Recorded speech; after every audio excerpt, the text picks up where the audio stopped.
13장. 다윗이 천부장과 백부장 곧 모든 지휘관과 더불어 의논하고 다윗이 이스라엘의 온 회중에게 이르되 만일 너희가 좋게 여기고 또 우리의 하나님 여호와께로 말미암았으면 우리가 이스라엘 온 땅에 남아있는 우리 형제와 또 초원이 딸린 성읍에 사는 제사장과 레위 사람에게 전령을 보내 그들을 우리에게로 모이게 하고 우리가 우리 하나님의 궤를 우리에게로 옮겨오자. 사울 때에는 우리가 궤 앞에서 묻지 아니하였느니라. 하매 못 백성의 눈이 이 일을 좋게 여기므로 온 회중이 그대로 행하겠다 한지라. 이에 다윗이 애굽의 시홀 시내에서부터 하맛 어기까지 온 이스라엘을 불러 모으고 기럇 여아림에서부터 하나님의 궤를 메어오고자 할세 다윗이 온 이스라엘을 거느리고 바알라 곧 유다에 속한 기럇 여아림에 올라가서 여호와 하나님의 궤를 메어오려 하니 이는 여호와께서 두 그룹 사이에 계심으로 그러한 이름으로 일컬음을 받았더라. 하나님의 궤를 새 수레에 싣고 아비나답의 집에서 나오는데 오사와 아히오는 수레를 몰며 다윗과 이스라엘 온 무리는 하나님 앞에서 힘을 다하여 뛰놀며 노래하며 수금과 비파와 소고와 제금과 나팔로 연주하니라.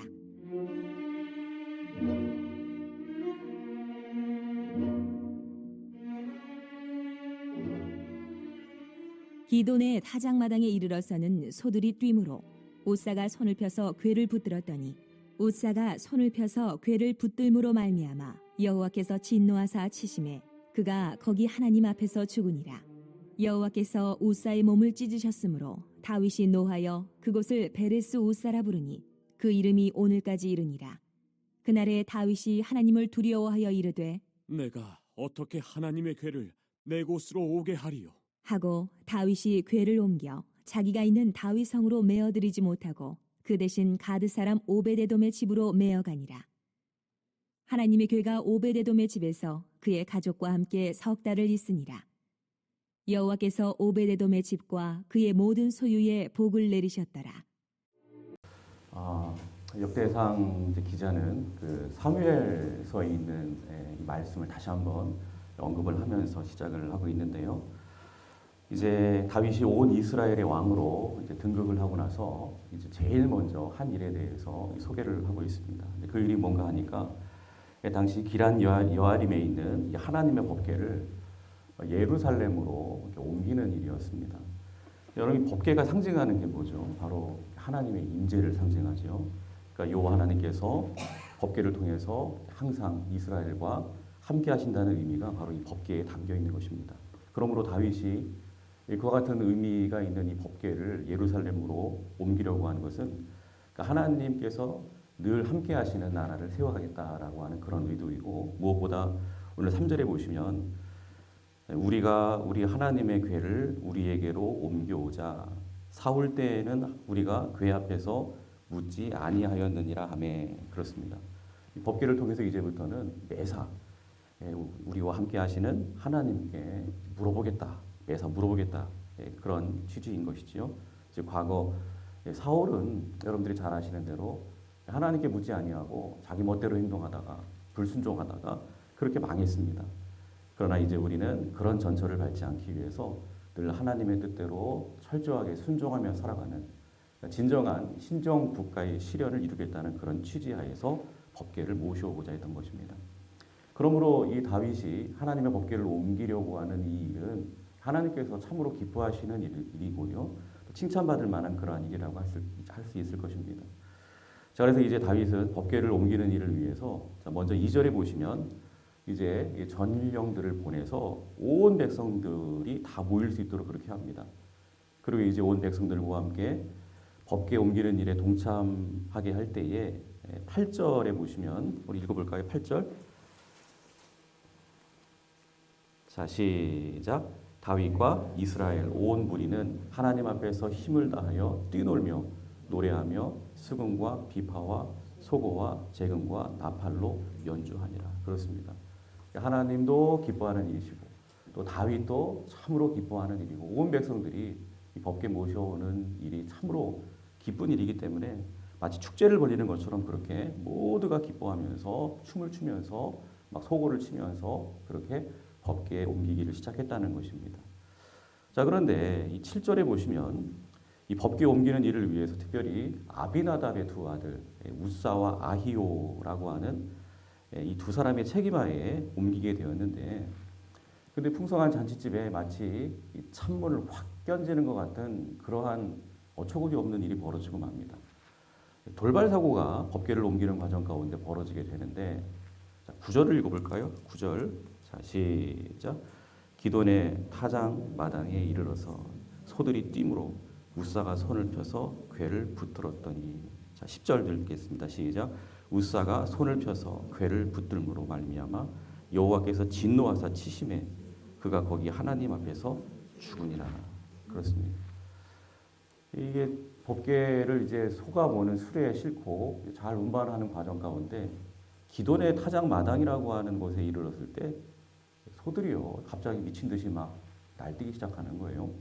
여러분, 소들이 막 뛰면 어떻게 되겠습니까? 연결되어 있는 이 수레도 같이 마구마구 흔들렸을 것이고 그 위에 실었던 이 법궤도 막 흔들렸을 거예요.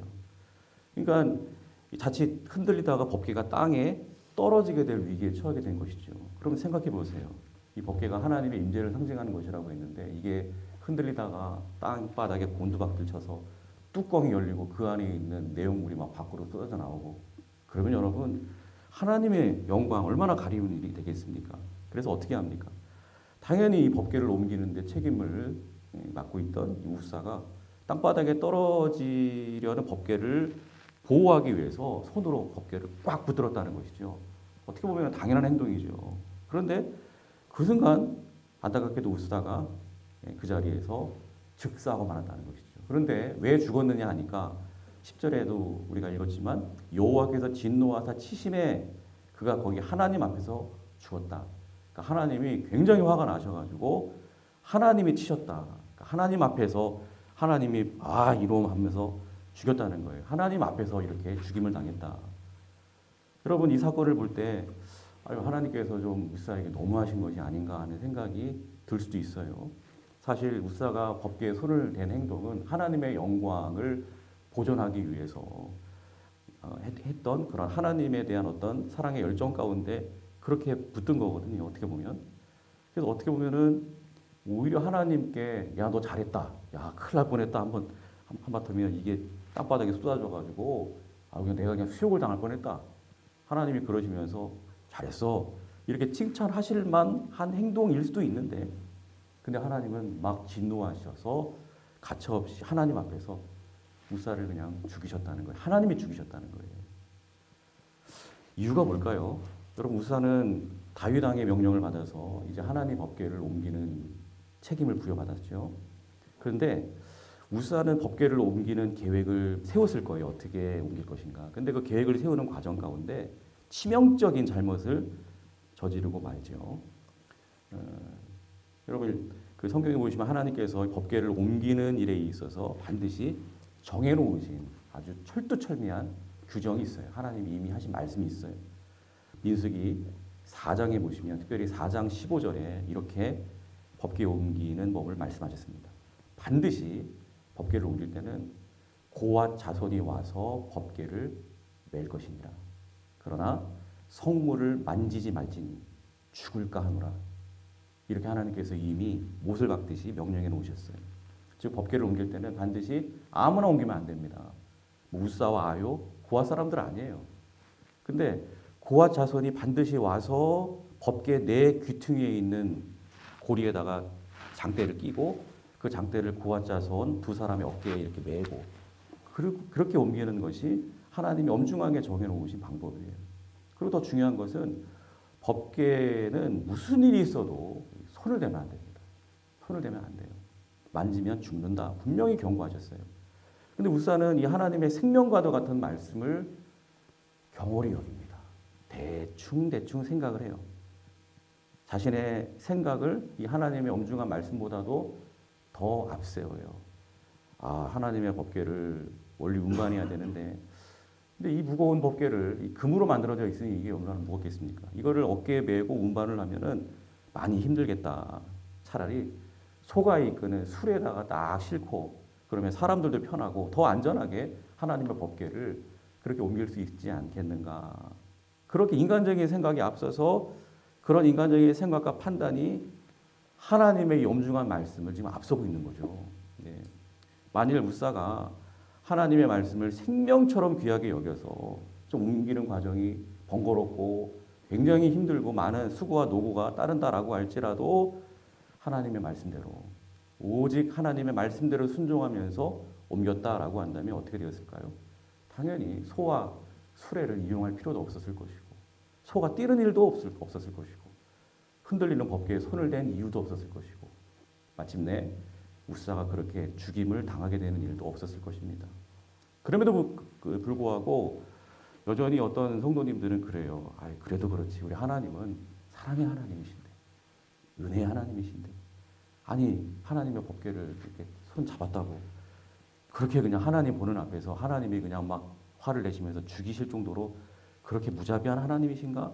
이렇게 의아해하시는 경우가 있는데, 근데 여러분 오늘 이 말씀은 이 우사의 사건을 통해서 우리에게 주시고자 하시는 하나님의 분명한 뜻은 하나님께서 과연 우리가 알고 있는 하나님은 사랑의 하나님이신데 과연 하나님은 사랑이 있으신 분인가 없으신 분인가 이거를 교훈하려고 하는 게 아니에요.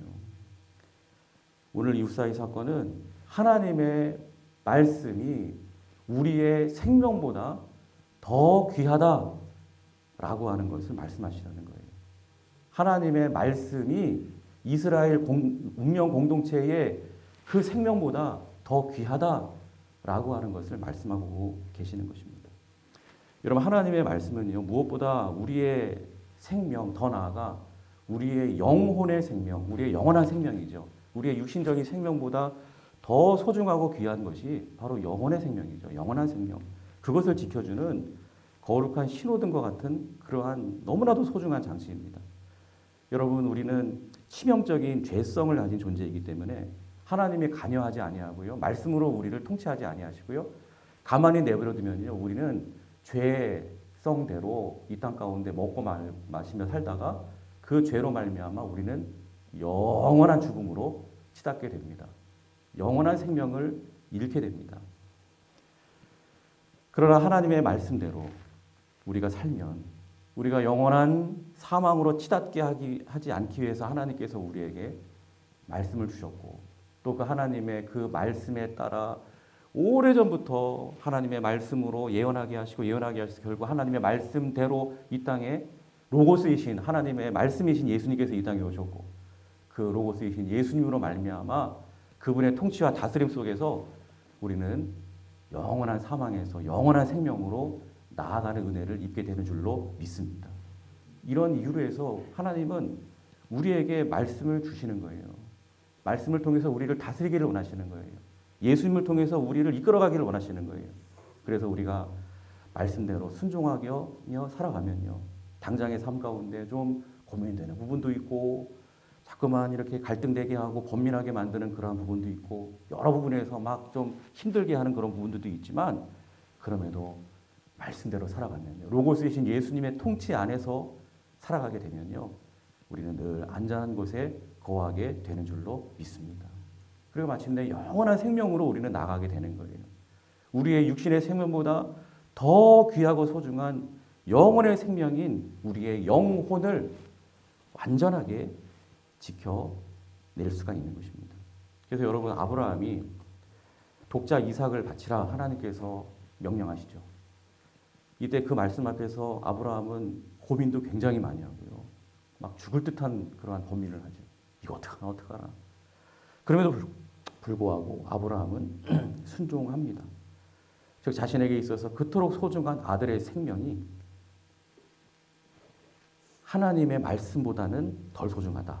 즉 하나님의 말씀을 아들의 생명보다 더 소중하게 그렇게 여겼기 때문에 그렇게 순종할 수 있었던 것이죠. 이때 하나님께서 어떻게 하시죠? 도리어 아들의 생명을 지켜주십니다. 또 다니엘도 그랬고요. 사드락, 메삭, 아벳느고 그의 친구들도 마찬가지죠. 그들이 사자굴 같은 곳에서 또 풀무불과 같은 그러한 곳에서 그런 위기의 상황 속에서 어떻게 하죠? 하나님의 말씀을 나 외에 다른 신에게 절하지 말라. 뭐 그런 하나님의 명령 앞에서 또 이방인들과 타협하면 안 되고 그들이 주는 음식조차도 먹지 말라라고 하는 그 하나님의 그 엄중한 말씀 앞에서 정말 그 말씀을 자신의 생명보다 더 귀하게 여길 때, 그래서 사자굴도 담대하게 그냥 들어가고 또 풀무불도 그냥 담대하게 들어갑니다. 그럴 때 하나님께서 하나님의 말씀을 자신의 생명보다 더 귀하게 여기는 다니엘과 사드락과 메삭과 아벤느고를 안전하게 보호해 주신 줄로 믿습니다. 그렇습니다. 하나님의 말씀은 이처럼 우리의 생명, 더 나아가 우리의 영원한 생명을 안전하게 지켜주는 너무나도 귀한 것으로서 우리의 일시적인 육신의 생명을 이렇게 포기하는 한이 있어도 더 열심히 하나님의 말씀을 붙들 만한 가치가 있는 정말 너무나도 소중한 우리의 생명보다 더 소중한 것이 아닐 수가 없는 것이죠. 그래서 오늘 본문은 이제 13절부터 보시면 이 비극적인 우사의 죽은 다음에 놀라운 축복을 받는 오베데돔의 모습에 대해서 소개를 하고 있는데, 이처럼 우사가 법궤를 옮기다가 죽임을 당했습니다. 근데 이것을 목격한 다윗은요, 12절 말씀을 보시면 너무나도 두려워서 더 이상 법궤를 옮길 수가 없었습니다. 손만 갖다 대도 조금만 실수해도 막 사람이 죽어나가는 이러한 상황 속에서 어떻게 다윗이 법궤를 옮기는 일을 계속 수행할 수가 있었겠습니까? 너무 두려워서 벌벌 떨었어요. 그래서 망설이다가 어떻게 하죠? 그렇다고 해서 이 법궤를 길바닥에 그냥 방치해 놓을 수 없는 일이고, 그래서 그저 이제 사건이 벌어졌던 그곳으로부터 제일 가까이에 있는 집이 있습니다. 바로 오베데돔의 집이었습니다. 그곳으로 옮기게 되는데, 자, 그런데 14절에 보시면 이제 그곳에 이 법궤가 석 달 동안 머물게 되는데 어떤 일이 벌어지는지 보시기 바랍니다. 14절을 다 같이 봉독합니다. 자, 시작. 하나님의 궤가 오베데돔의 집에서 그의 가족과 함께 석 달을 있습니다. 여호와께서 오베데돔의 집과 그의 모든 소유에 복을 내리셨다. 극과 극을 지금 달리고 있어요. 누구는 그 법궤 잘못 다루다가 죽임을 면치 못했는데, 또 누구는 그 법궤를 다루다가 큰 복을 받았다는 것입니다. 여러분, 왜 복을 받았을까요? 다른 이유에서가 아니죠. 오베데돔과 온 가족이 정신을 바짝 차리고 하나님의 명령과 규례 그대로 하나님의 법궤를 열심히 모셨기 때문에 그렇습니다. 한번 생각해 보세요. 우사가 법궤를 잘못 관리하다가 그렇게 죽어나가는 상황 속에서 이 법궤를 모신다라고 하는 거, 그 법궤를 우리 집으로 이렇게 모셔온다고 할 때 얼마나 두렵고 떨렸겠습니까?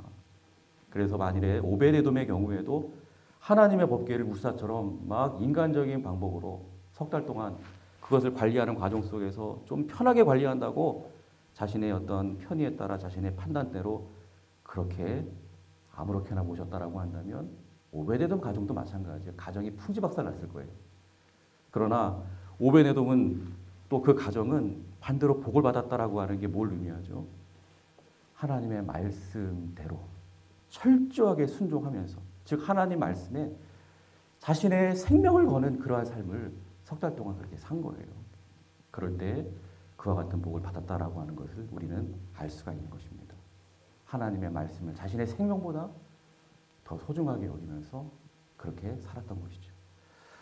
여러분, 특별히 누누이 말씀드리지만 이 역대기서 말씀은 이 포로 귀환한 이스라엘 백성들을 향해서 소망의 메시지를 주시는 그런 말씀이라고 했죠.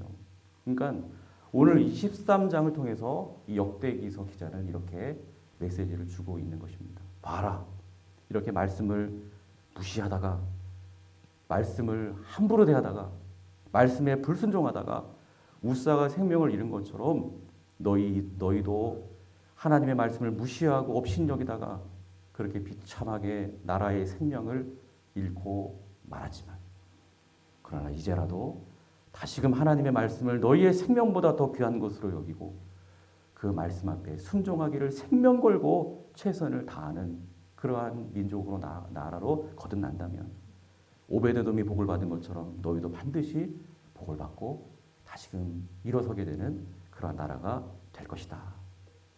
이런 소망을 지금 오늘 23장을 통하여 주고 있는 것입니다. 오늘 우리도 마찬가지입니다.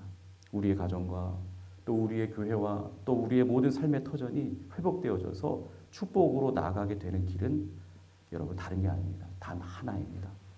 하나님의 말씀 앞에 다시 돌아가는 일인 줄로 믿습니다.